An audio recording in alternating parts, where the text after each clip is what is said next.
2017 मध्ये एक रुपया वांगेमध्ये घर बुक केलेला.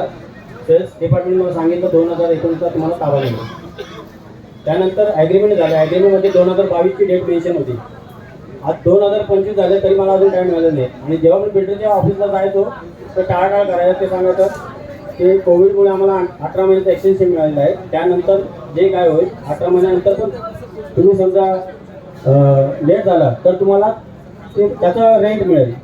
रेंट मिळाल्याने काही नाही. आणि बिल्डर सरळ बँक करत झालं आहे, दिवाळखोर झालं आहे.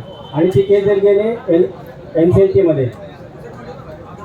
आता NCLTचे विकास खेळली यांच्यावर विश्वास ठेवून आपण 8 महिने गप्प राहिलो.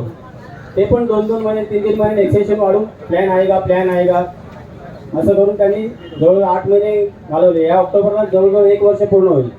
माझं इथले महाराष्ट्राचे भूमिपुत्र CM साहेब आहेत, देवेंद्र फडणवीस साहेब, तसेच मुख्यमंत्री उपमुख्यमंत्री एकनाथ शिंदेजी साहेब, तसेच अजितदादा पवार साहेब, तसेच राजसाहेब ठाकरे, तसेच उद्धवजी ठाकरे, महाराष्ट्राचे तमाम जे नेते आहेत त्यांना सर्वांना मी एक विनंती करतो.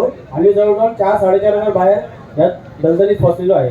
आणि बिल्डर आणि बँका यांनी चांगला आमचा खेळ चालवलेला आहे. बँकेतून लोन झाले त्यामुळे बँका आमची EMI बंद करत नाही. आम्ही रिक्वेस्ट